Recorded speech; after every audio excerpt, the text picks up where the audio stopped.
L'Ajuntament de Torrefarrera ha engegat una consulta popular en temps real per saber quina opinió tenen els veïns sobre certs serveis i si cal millorar-ne la gestió.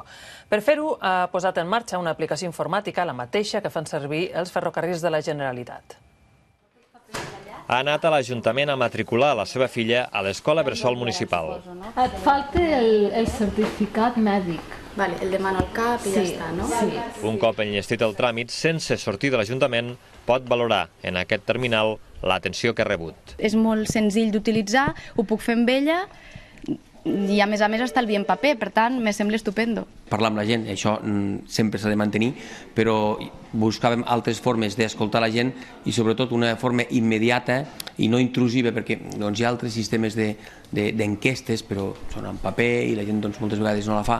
El salt qualitatiu l'ha fet possible una aplicació informàtica desenvolupada per una empresa de Torrefarrera que permet a l'Ajuntament rebre en temps real l'opinió dels veïns sobre el servei d'atenció al ciutadà o sobre qüestions diverses, com la neteja dels carrers. Ara cada vegada que hi hagi una valoració, per exemple, ara jo en tenia 5, tu has actualitzat i ja veiem que hi ha una valoració d'algú que ha fet. I llavors aquestes dades ja queden digitalitzades, de manera que l'empresa que contracta el servei ja no necessita més temps de dedicació a passar aquestes dades amb un format de fulla de càlcul, per exemple, on hi pot haver errors. Si algú està interessat en aquest servei ha de saber que l'Ajuntament de Torrefarrera ha pagat 1.000 euros per adquirir-lo i que abonarà a l'empresa que l'ha posat en marxa 50 euros al mes en concepte de manteniment. Oriol Vidal, TV3, Torrefarrera.